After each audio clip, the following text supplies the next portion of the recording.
Salut tout le monde, bienvenue au Stade de France, c'est parti pour France-Autriche. Vous allez découvrir qui m'a invité, enfin vous le savez déjà, vous avez vu le titre, etc. Il est là, Paolo le Footix. Salut à tous. Aïe aïe aïe, il est exceptionnel.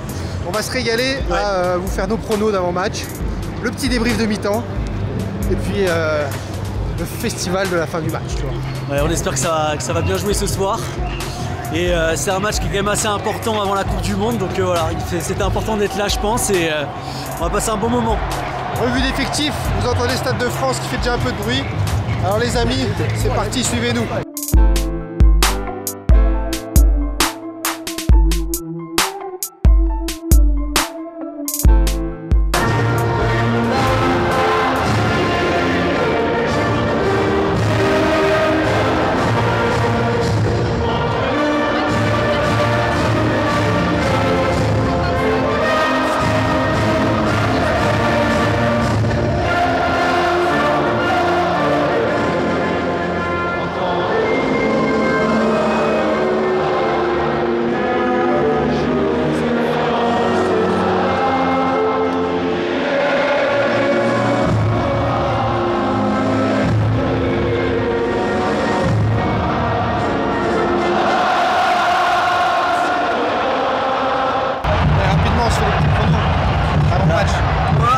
Je pense 2-0 pour la France, but d'Olivier Giroud et but de Kylian Mbappé.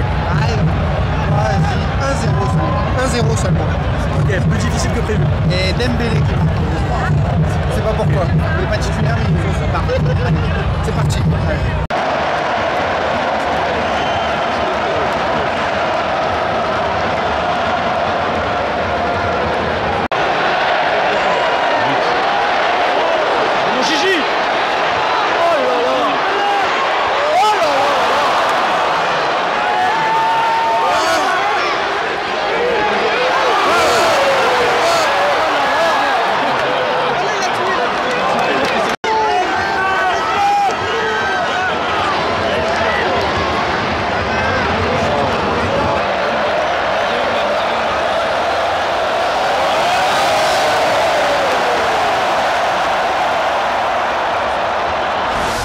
C'est la mi-temps, on est réunis. Cette belle première mi-temps, il y a quelques occasions. Qu'est-ce que vous avez pensé à tout ça? Moi j'ai vu un bon close, j'ai vu Chouameni aussi partout. Qu'est-ce qui vous a marqué? La finition, pour moi, la transition. Ouais. Ça tricote trop devant encore là. Ça c'est quoi, pas grand chose, le retourner, il est pas beau. Il aurait dû être au fond. Il aurait dû être au fond, ça aurait été le but de l'année. Bah, moi je retiens Chouameni déjà parce que je pense que c'est un match, c'est un moment qui est très important aussi pour marquer l'équipe de France de son empreinte à quelques semaines maintenant de la Coupe du Monde. Bien sûr Klose aussi a été très très bon. On a senti quand même que l'équipe de France avait des choses à proposer. Mais... Une bonne première titularisation. Ouais, avec Chouameni on sent qu'il y a l'entente qui est là. Ils sont bien tous les deux, ils sont en place, on sait peu de duel. Ils sont créés tous les deux des occasions. C'est pas leur première en fait. Ouais. C'est vrai qu'ils sont déjà là depuis longtemps. C'est la patte AS Monaco, c'est un pur sort. Et puis c'est important de montrer qu'il y a aussi des nouvelles connexions qui se créent entre les joueurs, parce qu'il peut y avoir beaucoup de blessés à la Coupe du Monde. On voit là en ce moment les bleus qui sont absents. Koundé qui est sorti en première période. Ouais. Il y a Koundé qui marquer des pions pour avoir leur place s'il y a des blessés. C'est pas au milieu que ça m'inquiète, hein, du coup, on voit des mecs qui sont vraiment solides, fiables. L'équipe est bien en place, mais il manque la finition devant. Bon, ton prono, tu le maintiens pour la seconde période? Non. Moi je trouve que le match est plutôt pas forcément fermé parce qu'il y a eu des occasions notamment du côté des Bleus, mais on sent quand même que c'est pas encore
il a enlevé ses lunettes.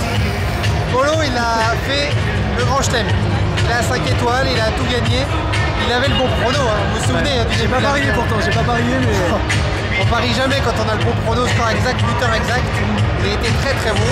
Moi, vous avez vu que mon pari entrée de Dembélé n'était pas très concluant, le match était déjà plié.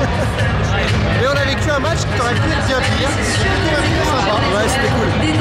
Moi, j'ai trouvé vraiment le milieu de terrain était très solide, que les latéraux ont fait le job. Et vraiment, bon, Griezmann, Giroud, Mbappé, ils se connaissent.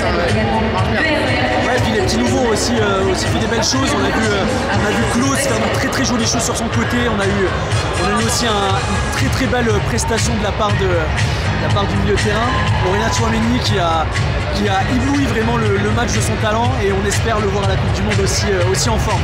Il était vraiment en mode taulier. Moi, il m'a beaucoup plu. Franchement, même s'il ne marque pas de but, c'est pour moi l'homme du match. Honnêtement, ratisseur, relanceur.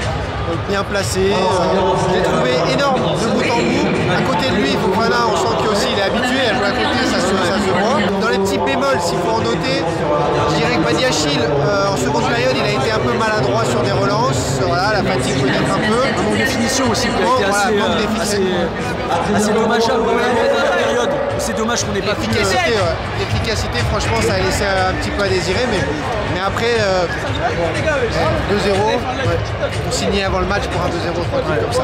Carrément. Bon bah merci les amis d'avoir suivi ce vlog pour France-Autriche. C'était pas au buffet VIP avec la petite collation, mais peu importe, on était très bien près du terrain. Vous voyez juste à côté de la pelouse là. On est pas mal, hein.